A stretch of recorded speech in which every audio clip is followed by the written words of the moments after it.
ফটিকছড়ির রুশাঙ্গীর ইউনিয়নের আজিমনগর গ্রামে হাজি মুসার বাড়ির মোহাম্মদ সেলিম উদ্দিন নামের এক কৃষকের 4টি গরু চুরি হয়েছে।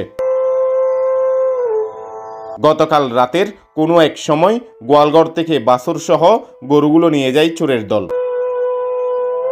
লক্ষ লক্ষ টাকা দামের গরুগুলো হারিয়ে এখন নিঃস্ব কৃষক সেলিম।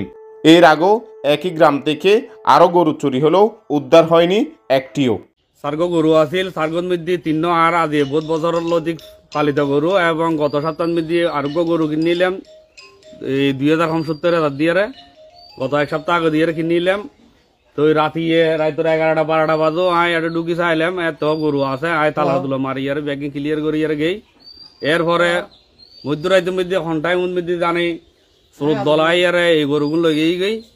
তো এভাবে যে গত কিছুদিন আগে 1 মাস 2 মাস পর এই ধরনের ঘটনা ঘটে।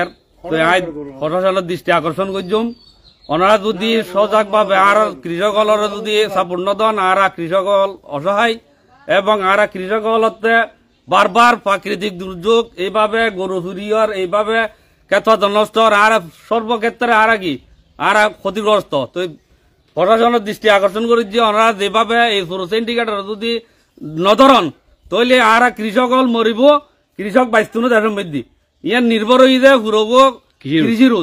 তো কৃষক যদি নবাসে ওনারা অফিসার আছেন ওনারা যে যত বড়ই কিছু আছেন আর উপরত্তন নির্দেশ দেয় আর কৃষক সব চাইতে উত্তম একজন ব্যক্তি হলাম যে বাংলাদেশের যারা কৃষক আছে তারা কিন্তু কাজের ক্ষেত্রে হয় আর উত্তম কিন্তু আর কৃষকের তো অবহেলিত আর কোনো মানুষই নাই এই দেশত। তাহলে এই দেশের মধ্যে অনার প্রশাসনের সাপোর্টও নাই, ক্ষণিকিয়ার সাপোর্ট নাই।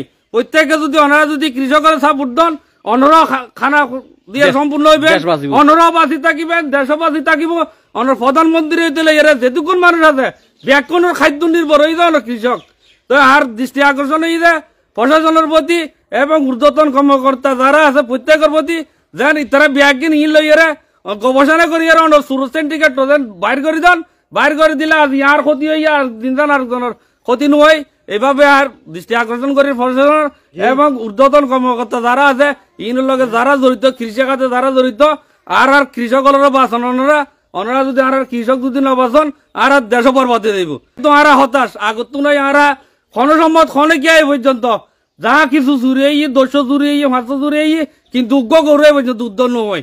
তো এত লেভেলে প্রশাসনের মধ্যে দৃষ্টি আকর্ষণ করি প্রশাসনের মধ্যে জোর দাবি জানাচ্ছি ওনারা আর কি ব্যাগিম বাদ দিয়ে বাংলাদেশের মধ্যে সুর যেটুকুন আছে সুর ঘাটি ওনারা আগে বন্ধ করেন তারপরে দেশ রক্ষা হইব।